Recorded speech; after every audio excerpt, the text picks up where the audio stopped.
Welcome to OHAL. We have Bryan Faller here today, and he's going to give us some tips about fundamental business practices for artists. So if you wouldn't mind, would you like to introduce yourself? Hi, my name's Bryan Faller. I work in New York, between New York and Philadelphia. I'm a professional investor and I'm an art dealer as well. I teach with Sotheby's Institute of Art in New York. Currently co-editing a book on creative legacies, and we're here to talk to you today to give you some information about what most artists ask us about as they're first starting out, how to be more successful and kind of marry their creative training with some business sense, if that makes a good idea. So let's start with pricing first, because I know as an artist and having met artists in the past, that's one of the biggest questions. Like, how, you see people who are selling pieces for $1.26 million, and you've got somebody who's marketing for $150 for the same size piece. Right. No, I think that's fair. I have a lot of artists, they come, and I think that's a great place to start. They're looking at Christie's, they're looking at Sotheby's, they're looking at all of these auction houses saying, well, how does a painting become $5 million, $50 million, $500 million?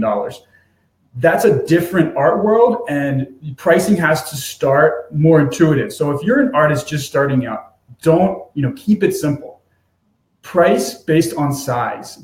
So if you have 3 different sizes of paintings, make sure your pricing is consistent. So if you have small paintings that are $500, keep them all at $500. Don't have one at $600, one at $700. That confuses the buyer, and they don't know what to look for. And the worst thing that could happen is getting someone interested and then confusing them about your prices. They're going to walk away immediately. You don't want to give anybody a reason to walk away from a sale, especially if you're just starting out. So don't confuse them and give them something intuitive. So if you have small paintings, medium paintings, and large paintings, keep the sizes consistent and keep your pricing consistent with size. Don't overcomplicate it. So a lot of artists would subscribe to some kind of emotional attachment to a specific piece. Yes. Well, this is one of my better pieces. How do you counteract that?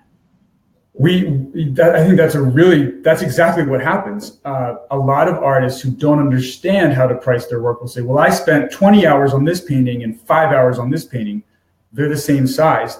The buyer doesn't see that. And unless the artist is literally with the painting and the buyer and able to explain that, able to justify that cost, they're going to walk away, because all the buyer is seeing at this level, if we're not talking about an investment, we're not talking about paintings upwards of $25,000 to $30,000, where you really start to get into something a little bit more substantial.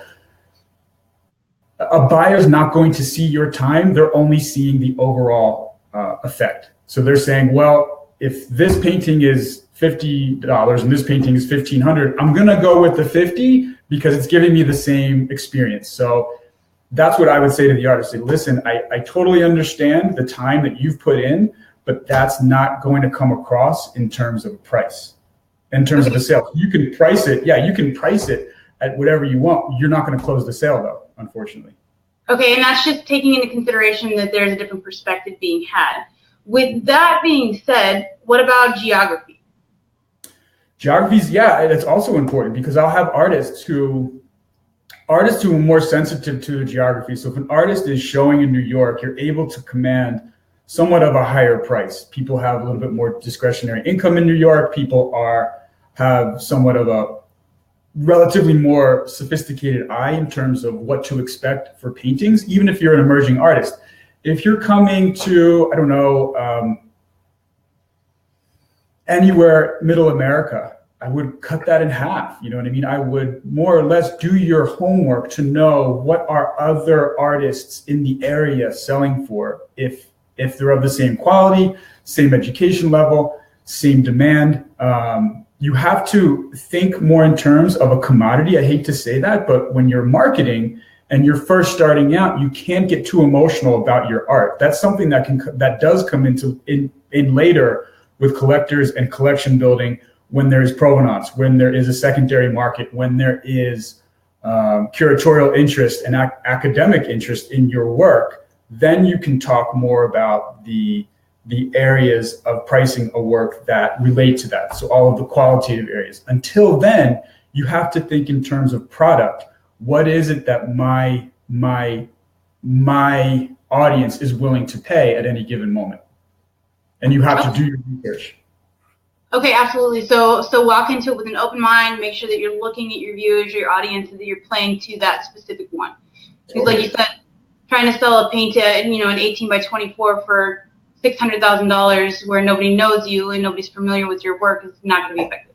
Exactly. And be flexible. I think it's really, when you're pricing a work, don't, always engage it as an initial offer, right? So when I was showing emerging artists, I would have collectors come in and say, hey, what's the price? And I would always say, here's the price, but make me an offer. What are you interested in? Tell me what. So if you're leading the conversation, especially if you're doing your own sales as an artist, when you're leading the conversation, always make it known that you're flexible to receive offers, because then that starts the conversation. What do you think my work is worth, and what are you willing to pay? Don't be hard on unless you want to be hard. If you're looking to make a sale and to get your art in other people's hands, be really flexible with what you're willing to negotiate for. Okay, perfect. What about collaboration pieces? Because those have been really lucrative for some different artists.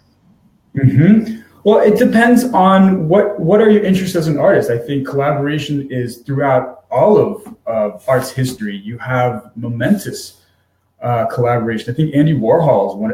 I like to bring up Andy Warhol just because most people know him. The mainstream really has a sense for his work. And we all have we're able to identify the Campbell soup cans, all the pop culture icons of the latter half of the 20th century. He did a ton of collaboration. He was doing film. He was, shooting Polaroids. He was painting. He was drawing. He was making prints. I mean, he was prolific. So yeah, I think collaboration is really interesting. And I totally encourage it if it's going to continue growth, if it's going to help create something really wonderful and that your market is going to be interested in, for sure. Absolutely. And it pushes an artist to think and to create outside of their comfort zone, which is really important too. Growth is uncomfortable, and artists who are constantly growing. I think of Robert Rauschenberg as well. He was doing tons of collaboration, which would then push his work in different areas in ways he wouldn't otherwise might have explored, right? Absolutely. Yeah. Do you think location's important for that? Location's important for collaboration? Or for an artist in general? It's important for it, or do you think it's more content-based? I do think geography is very important because if you have places, especially urban areas or colleges that have really strong programs, they attract creative people and they attract people who are thinking differently. They attract people who are thinking more fluidly. So if you're looking for collaboration, if you're looking for that kind of an inspiration, you're going to get it in New York, you're going to get it in LA, major metropolitan regions, London, Paris, Tokyo, anywhere there's any place where there's a strong creative tradition, you're going to have and surround yourself with like-minded people. And you're going to find that more and more in those areas because people, they're specifically drawn to those areas. So I do think geography is very important. And unfortunately, if you're an artist in Middle America and you don't have access to those kinds of conversations or groups of people or kind of cultural engagements, you're going to have a harder time, not to say that it can't be done, but you're going to have a harder time finding people who can kind of grease that creative thought process. Okay, that definitely absolutely makes sense. So yeah.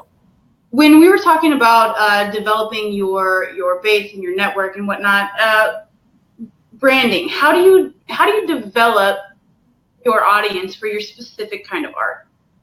Really good question. Really, this is perhaps the hardest piece, right? Like, how do I build my market? How do I build my content? And I think social media, this is my personal opinion, this is where I see the market heading, especially if you're an artist. You're not at the level where a gallery is interested in you. You're not at the level where you have a very strong buyer base. Where do you start? I think social media is the practical cost-effective way to build that audience, to build that brand. So it's Instagram, it's Facebook, it's Snapchat, it's who are your followers, because here's a platform that's free to you to engage the world, right? So that is really where I would start as an artist, is really building your social media platform, because from there you can then engage a wider audience, a professional audience who would be, I was just talking to a curator on Saturday who said a really important gallery just picked up an artist based on my Instagram and is now representing them in a gallery, which is huge. It's a really big deal. And this is a world famous curator who's a friend of mine. And she and I were kind of in awe at the power of Instagram for that. We looked at ourselves and we were like, why we need to do something more with this. Yeah, really, this is kind of intense. This was on Saturday. We were just having this conversation. So that tells me, even though intuitively I think a lot of us were saying, yeah, Instagram is important, but for a gallery to pick up an artist based on Instagram alone is a totally new development that I've never seen before. And I think moving forward, we're going to see more of that. I think you're right. I think that a lot of people seek social media only because it's so easy to access. There's not a whole lot of footwork involved. There's not a whole lot of windshield time involved, and everything's right there for you. Everyone does a lot to make sure that their profiles are robust, so that there's not a lot of questions. So you can actually make your determination a lot faster than it would normally take if it were a face-to-face and a hunt. Yeah. I actually have someone who's really, really good. His name's Kali Streeby. He really helped me focus my social media content. He's brilliant at what he does, by the way. I would reach out to him if anybody has any questions. And I think, though, but that's really important. It speaks to what you're saying. You need to focus your message, and it needs to be really focused, and it needs to be consistent. So if you can focus what it is that you're doing as an artist, and you can consistently put that message out there, people will pick up on it. And that's what your brand then becomes. It has to be very clear, it has to be concise, it has to be consistent. So what are some of the pitfalls you've seen with utilizing the social media account to market yourself? People include, I think it comes down to focus. I feel like if I see a lot of really great artists who then, they'll be showing their work, and then I'll see a picture of their cat eating like a birthday cake. I'm like, that's cool, but not right now. You know what I mean? Like, separate that out. Have a personal account for family and friends, and then have a professional account where you're doing your thing, you're getting your hustle on, because that's what people are looking to see. It's unless we're friends, I don't want to see you in Disney World, riding a roller coaster. That's awesome, but I want to see your work, right? And so that's when people will unlike you or unfollow you, because it's just not what they're looking for. You have to focus your message and then deliver on that message consistently. So you on vacation, you at a family gathering, you just kind of hanging out, going to Dairy Queen, whatever. That's cool. Inconsistent message though. So keep that out. What about inspiration from family members, from experience that are used for specific pieces? Totally different and totally cool. Anything that has to do with your work. And I think that's a really great question, Kali, because in order to create interest in a work, whenever I bring anyone to a gallery, people ask me, Bryan, can you bring me to a museum? Can you take me here? They're more interested in the work once I'm able to give them the context in which the work was created. So that is really interesting when you're able to provide a window into your process, into the subject matter, into what you're trying to accomplish, philosophy, anything interesting. So that if it is personal, then yes, introduce that. But that's where it's focused. I think your thesis needs to be clean, and then you can build it out with, hey, personal family experience is influencing a different aspect of my work. Then it's relevant, right? Okay, that makes sense. So we're happy you have a family and a robust personal life. However, still keep that separate. And if somebody asks, then bring it in later. Yeah, absolutely. If it's part of the work, of course. But if it's detracting from that conversation, then keep it out. So just start to develop an intuitive sense for what's relevant, what's irrelevant, and focus.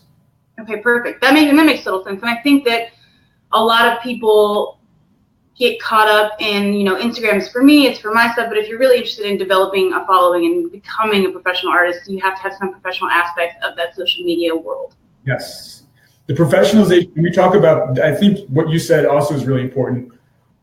Colleagues of mine, we constantly talk about the professionalization of the art world. And I think the majority of our worlds in general, there's been a relaxing of standards. I think just culturally, I think a lot of millennials, people our age, are starting to realize, hey, it's really important for me to be professional, to put on a clean shirt, to present much better than that these are important.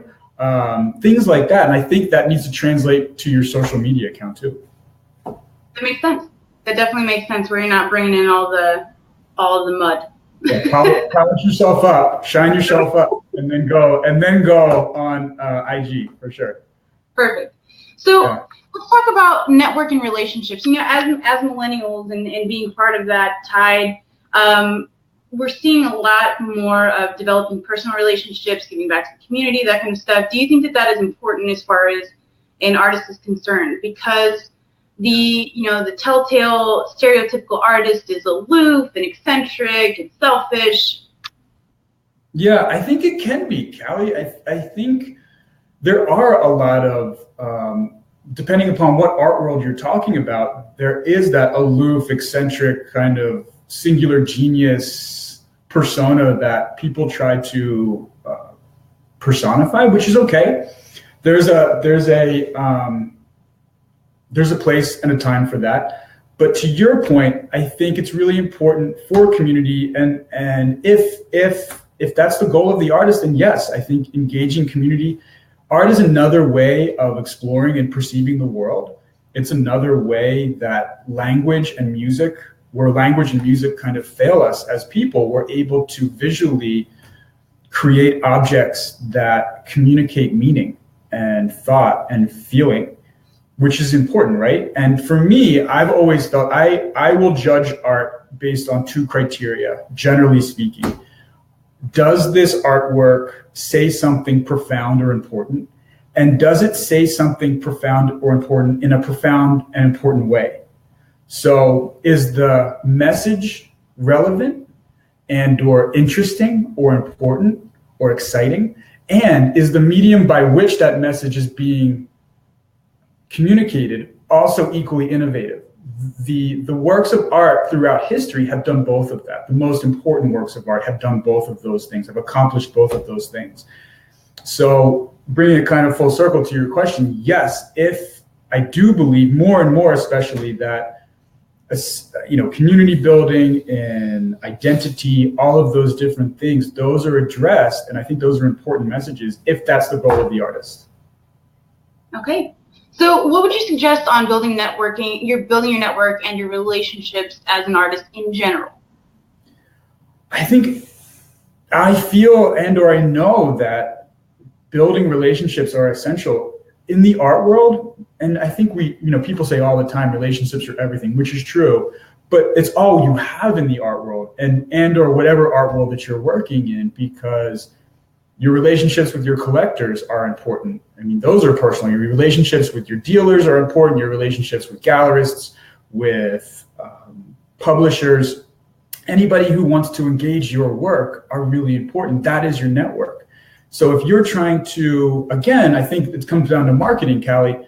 If you're trying to, a lot of people will say, Bryan, how do I get into the New York art world? And I'm like, well, where do you live? And they're like, I'm in Minnesota. I'm like, I think there's a problem here. I think you need to move to New York, right? So I think there is, unless you're in the environment and you want to be in that network, you have to physically be here. It's a high touch, personal kind of environment, right? And so yes, email is important, phone calls are very important, but face-to-face is even more important. And I need to see your work. I need to see it in person. So if you're not in the physical location of the network you're trying to build and engage, that's a huge problem. There's a big disconnect because I think social media allows us to engage so many different networks, but if you're not physically here, if you're not physically present, if you're not seeing what the galleries are showing, if you're not seeing what curators are talking about, if you're not seeing how a work looks in person, because works look completely different in person than they do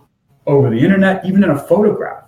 So unless you're able to actually experience what's happening, you're not going to be part of that network. So I think having those realistic expectations about who is it, what kind of artist do I want to be, and what kind of network do I want to facilitate and be a part of. It's knowing what your resources are and if that's capable, and then you're really able to kind of plug in and engage. Okay, that makes a lot of sense too, because if you're actually engaged, you're actually there, you're actually present, you're going to be able to get a better feel for you, because I think it's hard to fake your personality in person.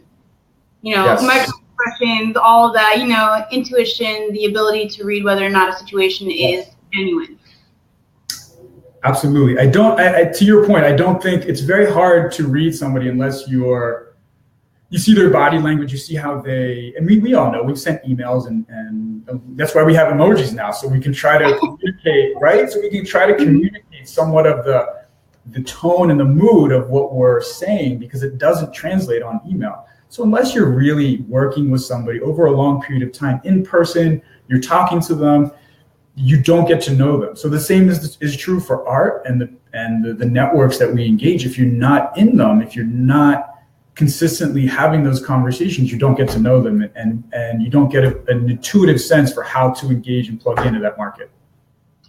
Okay, that makes absolute sense. If you want to be part of it, you need to have your thumb on the pulse, basically. Just like anything, if you speak a different language, I lived in Austria for a little while, and I studied the language for art as a language, right? So when I was living abroad, even though I studied the language for like 8 years, I only got it when I was there. I realized, oh, this is how you say something. When you start thinking in those terms, when you start dreaming in that language, does it make sense when your mind is able to kind of plug in? So the same thing is true with anything else. And art is a language. It's a visual language, and you're only going to be able to speak in this case, the New York dialect of art if you're in New York or LA or wherever you are, wherever you want to be. You said something interesting earlier about different kinds of art worlds. And as we're talking about different languages, how does that tie in? I think that's a really great question. I talk about this often with my partners and colleagues, collaborators. Whenever I'm talking about an artist, we will kind of say to each other, what art world are they a part of, right? Are they blue chip, international? Are we talking about major museums? Are we talking about major curators? Are we talking about, $50 million and above? Or are we talking about a regional artist? Are we talking about an artist that's going to be relevant on a regional scale? What does that mean, right? So certain artists that I'll work with will be very popular in New York. They'll be very popular in certain social settings in London or Paris or I'm trying to think, Asian countries, Beijing. But they're not going to be relevant in Texas, right? They're not going to be relevant in South Florida. They're not going to be relevant in LA. So it's talking about, and again, when we say what art world is this artist, what art world are we talking about? Again, we're talking marketing. If we're using different nomenclature, but we're talking about the same exact thing. We're talking about what is our market? Who is our market? What is our art world? Who is our art world? So when you're an artist, it's really important to know what art world are you engaging? Who are you engaging? And that's another way to talk about it. So when, you picking that up was kind of interesting for me, because we intuitively will say, whenever we're working with a new estate or an artist or a museum, we'll say, what art world are they? Who are they? Is this right? Is this not right? So it's at this point, when we're having these conversations, it's intuitive. But if you're an artist new to this, know that these are the conversations that are happening, and this is the information you need to know to then focus your efforts, right? Mm-hmm. Absolutely, and I think that's a really good point, because if you didn't know that there was any distinction, you really wouldn't know how to narrow your focus, like we were talking about earlier. Yeah. And you brought up a lot of great points. BFA and MFA programs don't train you for business. They don't train you for marketing. They don't train you for art world skills and or to have that conversation. So you could be a brilliant artist in the middle of the US, in the middle of any country, in the middle of anywhere outside of an urban environment, And unless you're able to then to have the ability to speak about your art and to speak to your market demographic and to know your market demographic, how are you going to ever get people to be interested in your work when you're not?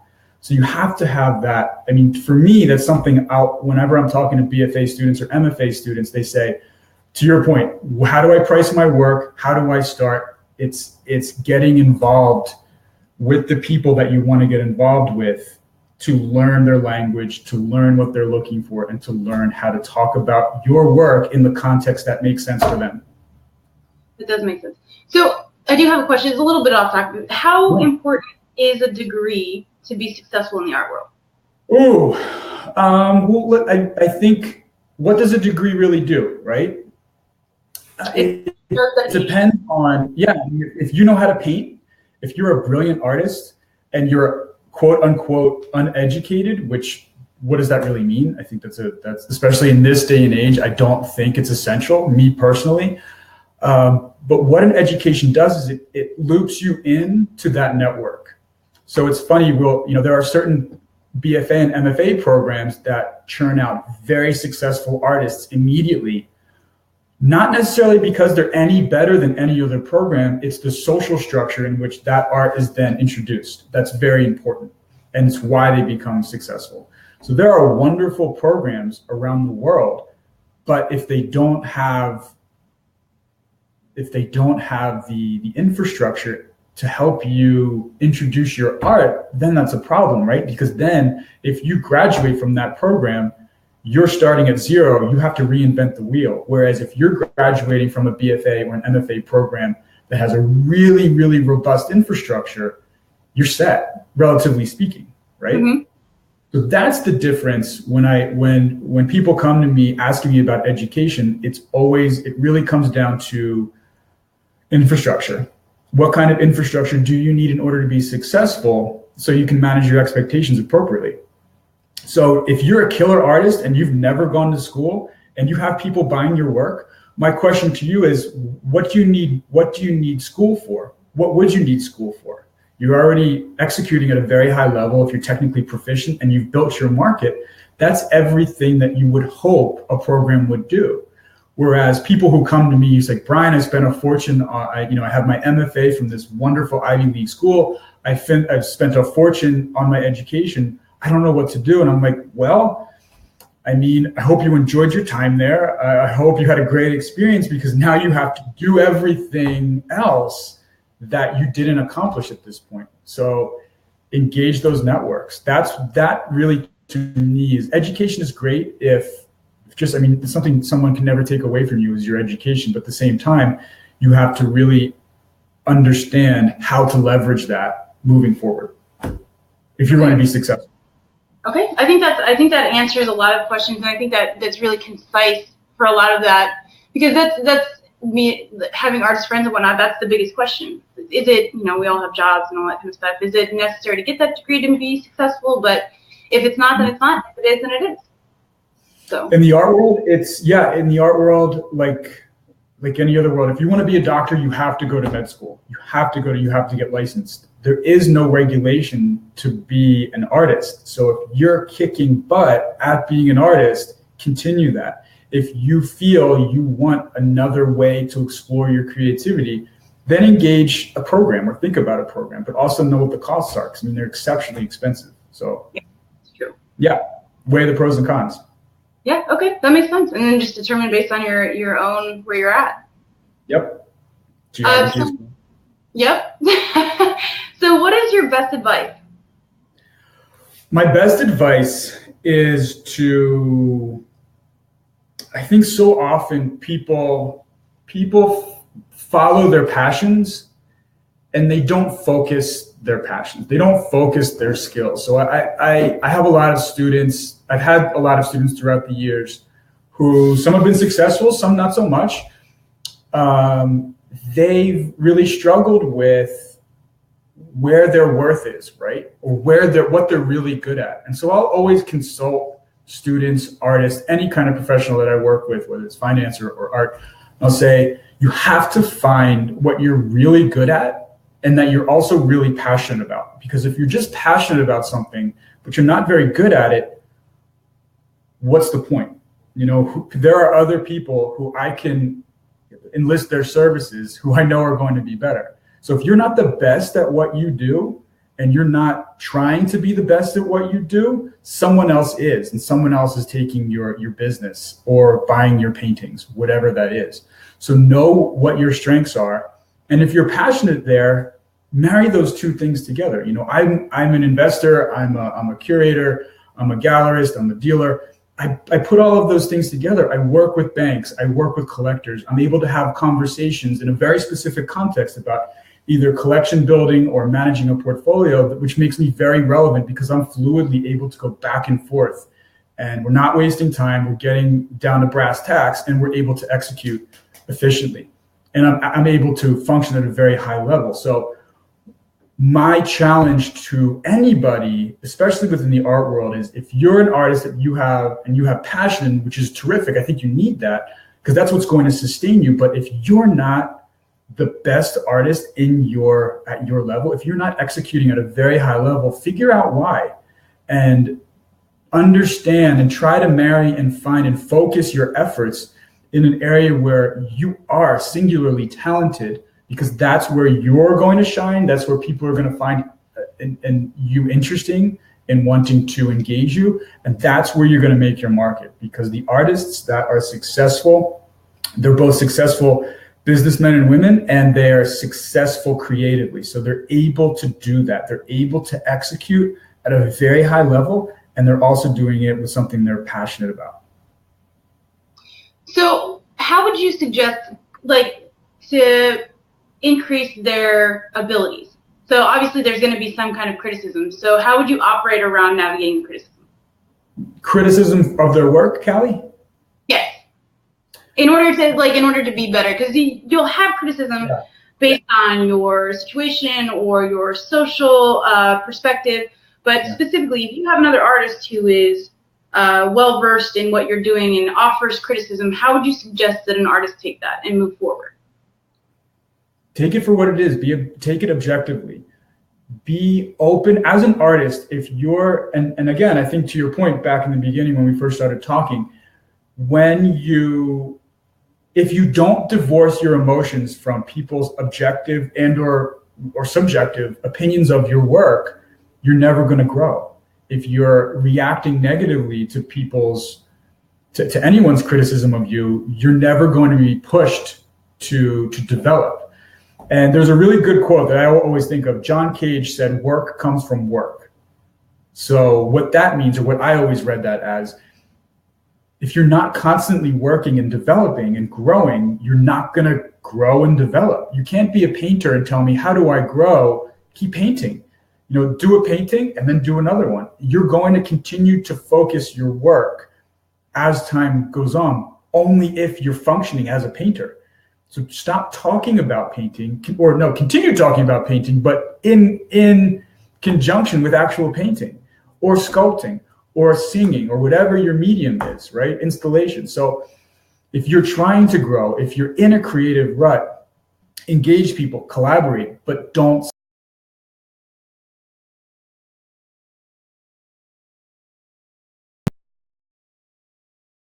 Or I lost you. Still there? Yeah, still here. Sorry. Did I lose you?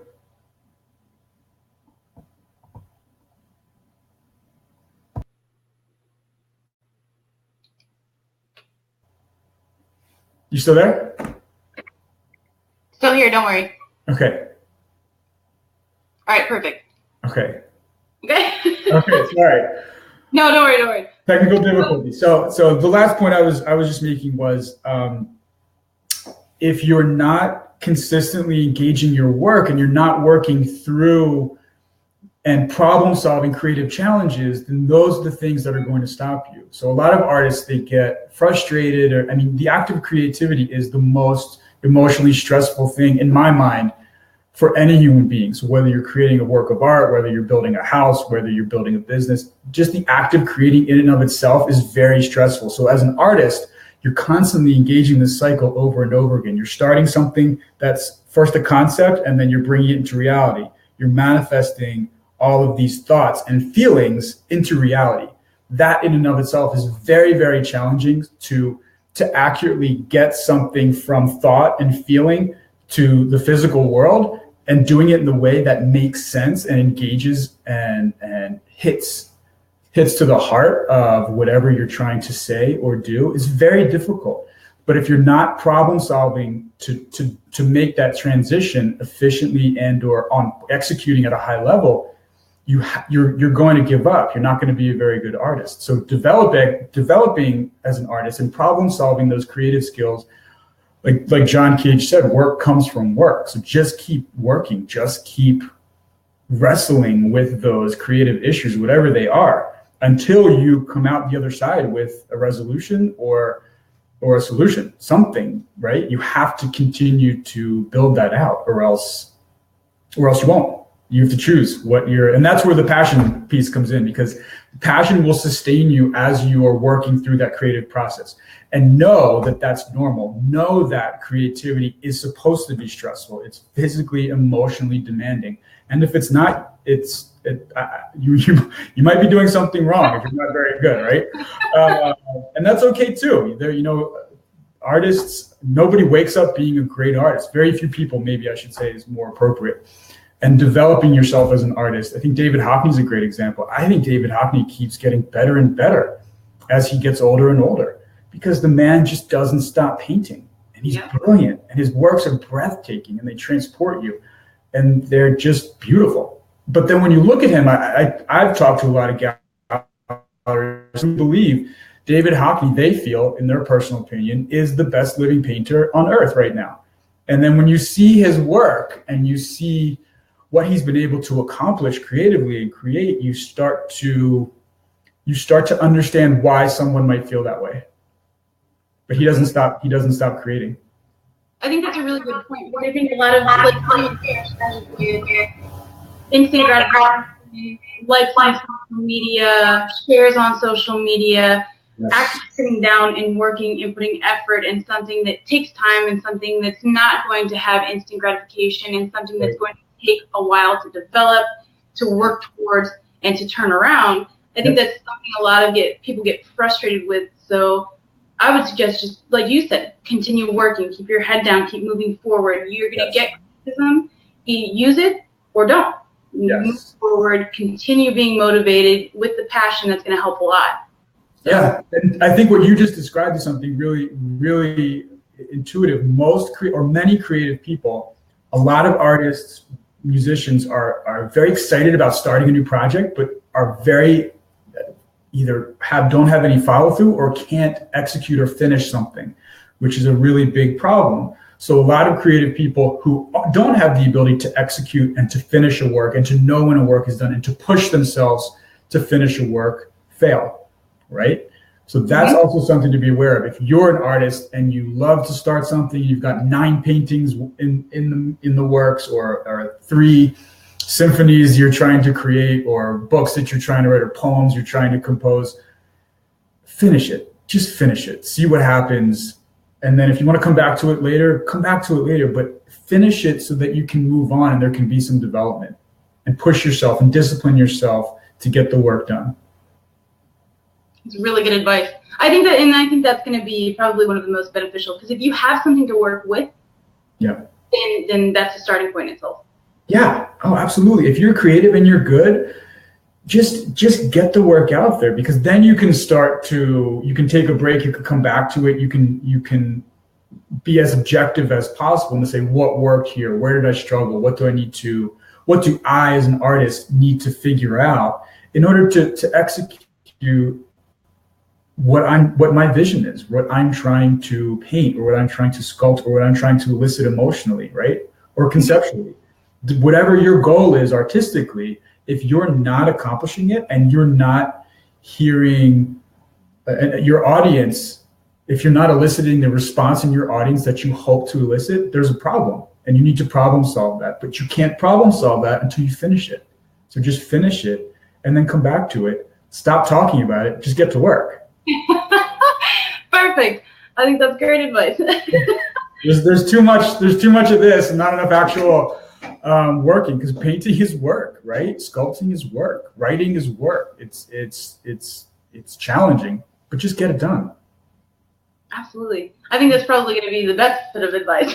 Okay. Fair enough. That's what I love to see. I tell people, hey, come ask me my opinion after you have something to show me. I think that's valid. Yeah. So do you have anything else that you think is important for this specific topic?